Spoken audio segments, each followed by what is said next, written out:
Mbi 300.000 shqiptar kishin të drejtën e sotme për të votuar në 5 bashki ku u zhvilluan zgjedhjet e pjetshme lokale. Ka një traditë historike në Shqipëri ku në zgjedhjet lokale numri i votuesve që merr pjesë është më i vogël se ai i zgjedhjeve të përgjithshme. Mirë, po ajo që u vure ditën e sotme është një pjesëmarrje e niveleve mjaft të ulta ku sipas të dhënave të fundit të Komisionit Qendror të Zgjedhjeve, rreth 18%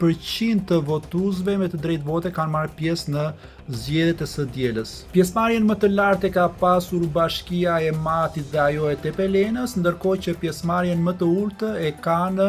Bashkitë e Vlorës dhe ajo e Berratit. Sipas të gjitha gjasave nuk do të ketë asnjë surprizë në këto 5 bashki ku pritet që mazhoranca të i fitojë të pesta, ndërkohë që opozita pas bojkotit të zgjedhjeve të pjesshme të 9 nëntorit do të vijojë ditën e nesme duke u justifikuar dhe duke akuzuar qeverisjen e majt socialiste. Këto zgjedhje të pjesshme do duhet të ishin një shans dhe një mundësi e artë për opozitën edhe në kushtet e reja ku ndodhet politika shqiptare, ndërkohë që në vend që të shfrytëzonte këto zgjedhje për përfitime elektorale, opozita iku garës, ndërkohë që sot kemi këtë pjesëmarrje dhe këtë rezultat që kemi, që sigurisht nuk e favorizon atë dhe nuk thot asnjë gjë të mirë për të ardhmen e saj të afërt, por dhe përgjithësi për vendin në ditët në vijim.